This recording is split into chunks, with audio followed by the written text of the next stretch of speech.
as it is for all others. They must learn, and they will remain where they are as long as they continue to do as they do. The individual worker, however, is not held down by the ignorance or the mental slothfulness of his class.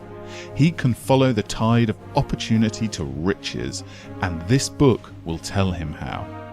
No one is kept in poverty by a shortness in supply of riches. There is more than enough for all.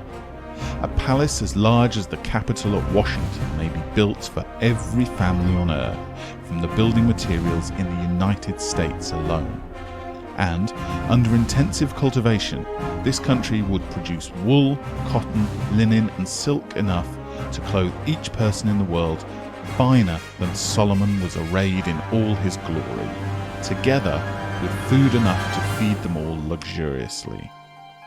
The visible supply is practically inexhaustible, and the invisible supply really is inexhaustible. Everything you see on earth is made from one original substance, out of which all things proceed. New forms are constantly being made, and older ones are dissolving, but all are shapes assumed by one thing. There is no limit to the supply of formless stuff or original substance.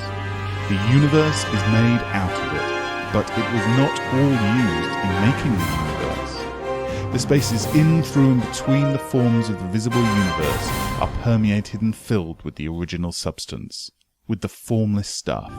10,000 times as much has been made, might still be made, and even then we should not have exhausted the supply of universal raw material. No man, therefore, is poor because nature is poor or because there is not enough to go round.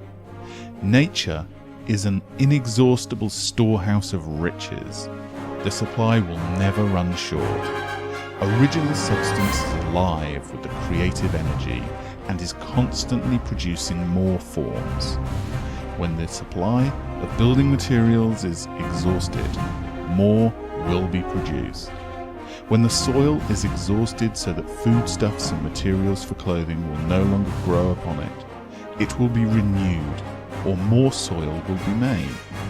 When all the gold and silver has been dug from the earth, if man is in such a stage of social development that he needs gold and silver, more will be produced from the formless. The formless stuff responds to the needs of man.